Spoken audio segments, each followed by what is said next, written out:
biggest things during the organization of this event was actually the communication with our keynote speakers. Catharina Riedl, Head of Innovation and Experience at SAP Germany, you were an inspiration and a great supporter during the last few months. Thank you so much for that. You will talk about human experience, 27 feelings, and are we capturing them all? So please tell us how those things can make or break a company. Thank you, Biljana. I would like to start off with a short video before I go into that. I would like to thank you for having me, for the invitation, and also the opportunity to share a little bit how massive and how impactful experience management can be, especially in times after COVID. But as said, I will start it off with a short video.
I hope you were able to see the video.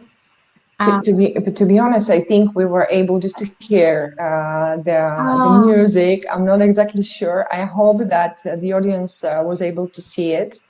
Apologies. If not, we will share it. It's available. Great, thank you so much. The video is mainly about how many feelings people have, and there are studies on the market that say that people have about 27 feelings, and that those feelings can really make or break a company, an industry, but also the world, because emotions are very often something we do not focus on in business. But actually they're even more important than all the data we have today. And I would like to show you a little bit what I mean with that. So let me go into what we call these so-called O data, like the history and the past of SAP. When we talk about operational data, we have a lot of data available today in companies. For example, we know how many customers have we won, how large is our inventory, how are our financials doing? How is our employee attrition? Like how many people do we keep in the company? How many people are moving into other companies? Do we lose to the competition? How high is our profitability? Or how many people are shopping our website but are not finalizing their purchase? So we have actually a lot of data available. But we're missing one little part, and the little part is always we call it the why question. Like, do we know why people buy at our company? Do we know why people leave our company or join our company?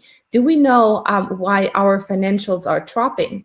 And that's something we couldn't always answer in the past, just with the O data.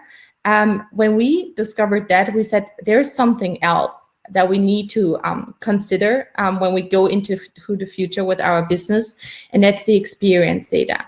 What do I mean with experience data? Experience data is data that is not very visible to everyone, because it's not just in a system in your company. It's data that you need to proactively ask for or search for to gain a little bit more context to the information you have. So when we talk about X data, what do we mean? We mean information about customer satisfaction, asking your customers, how are they doing? Are they satisfied with your products, with the services you deliver to them? What is their purchase intent? Like, what are the situations they're in when they come to your company to buy a solution or a product from you? Like, how engaged are your employees? You want to make sure you have employees that are fully loyal and engaged, but do you know if they are? Very often we don't have the information by hand. So you want to make sure that you capture this information and also use this information to build the future on. So let me take one example we currently have, especially after the time of COVID, in the airline industry. So in the airline industry, in the past, all the planning and all the future outlooks of flight plans, vacation planning, all that was done on historic data. So the planner in a company were going into the past and they were looking, what was the flight habits of business people, the flight habit of private people, and what are the trending vacation destinations. All that was clear and all that led into the future planning. But since COVID, all that is not relevant anymore because all the historic data that is available is not useful for making currently the future plans. So the question that the airline industry has is how to get back to business. Like, on what data do I build my new business on, my new business models? Do I need to consider things that might be different from what I have done in the past? So for example, will flight destinations change? Will the amount of flights change? Will there be new requirements by my customers, for example, that they do not want to go into a plane anymore or not into a plane that is crowded? So how to consider all those feelings and needs and expectations of customers into my future planning. And that's something where we say experience management can really be a game changer for every company, just to better understand the needs that customers, employees, suppliers, and partners have. Let me go a little bit into the details and what I mean and what you can now do as a company to overcome this current burden. As said, we have all learned that in the time of crisis, everything was different. Like, nobody of us could have ever imagined that there is something like COVID in this world and that something like COVID will disrupt everything and that we have to start from scratch. Like, I will show you some examples in the next minutes where you see that complete industries and businesses had to change from one day to the other. But to change is very overwhelming for a lot of them because they have no experience in some of those fields, and how experience management can help you there. And I think what we learned through all that is that the most important part really in this crisis and now coming back to business is to listen to people. Like, we need to talk to people. We need to understand, what are our employees currently facing. There are a lot of people who have been at home. They needed to work in new environments with kids at home, with their husband at home, maybe with even bad internet connection, no childcare. Like, there are a lot of challenges that they needed to face. So we need to understand those challenges and act on those challenges. And the only way we can do that is by staying connected with the people. Like, we need to understand the people, their needs, and go from there. There is a pattern that we realize could be really beneficial for every company to start off, no matter in which area, and I will show you the different areas in a second. So what we say is, like, when you try or plan to come back to business, how should you do that? First of all, you need to start understanding and exploring the current situation. You need to understand, where are my employees? Where are my suppliers? Where are my customers? How can I help them? What are the current challenges? You need to take that information into consideration and start ideating new ideas on how to come back, and maybe even already start launching them and asking for feedback then as well.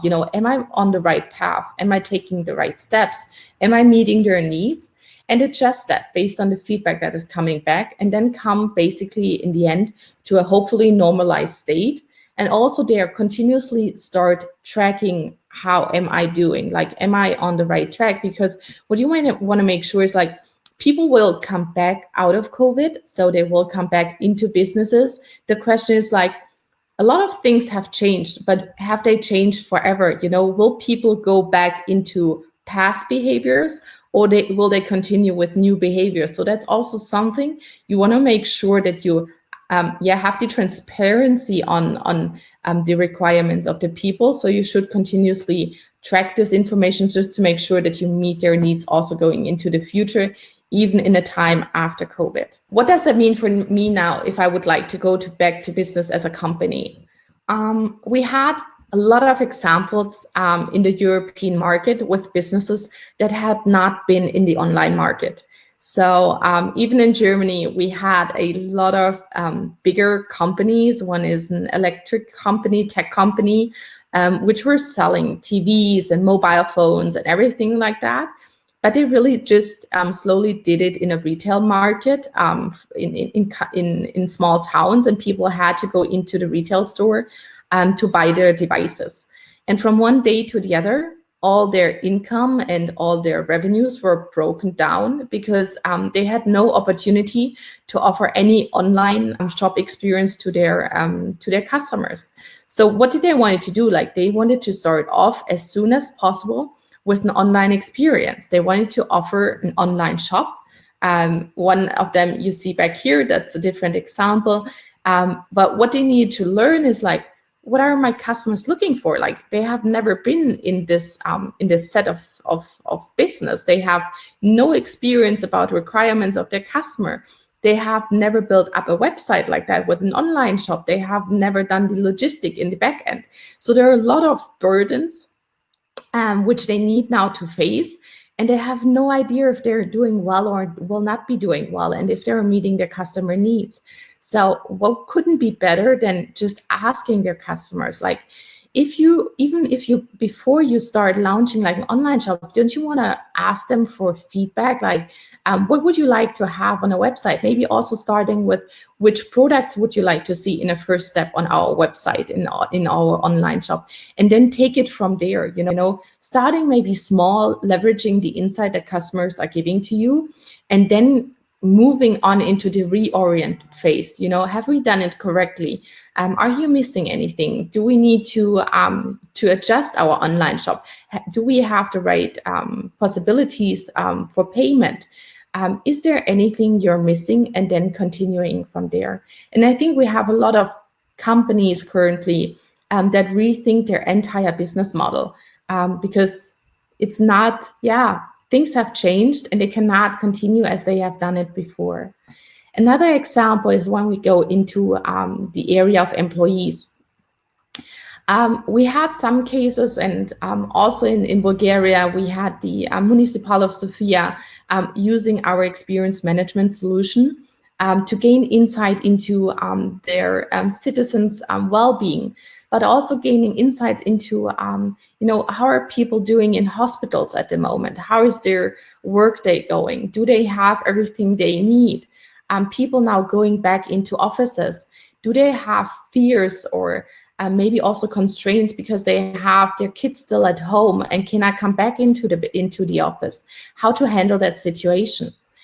Do they have everything that they need from a device perspective? I just heard, it's different at SAP because we're all working on laptops, but we also had customers where not every employee had a device back then. So you want to make sure that your employees have everything in place, that they can work from home, that they have the opportunity to work from home. And if they have to go back to business, that you ensure that they are safe and feel comfortable coming back, so that you have the best results for your company and also in the engagement with your customers, which will drive your future business in the end. Another example, and I'm mentioning here a German example or maybe a German and a Swedish example, which did not well during the crisis, is Adidas and H&M. So those two companies decided when COVID started to stop all their rental payments. So they were going back to their facility renters, and they told them, we will not pay for the rent at the moment due to COVID and the crisis.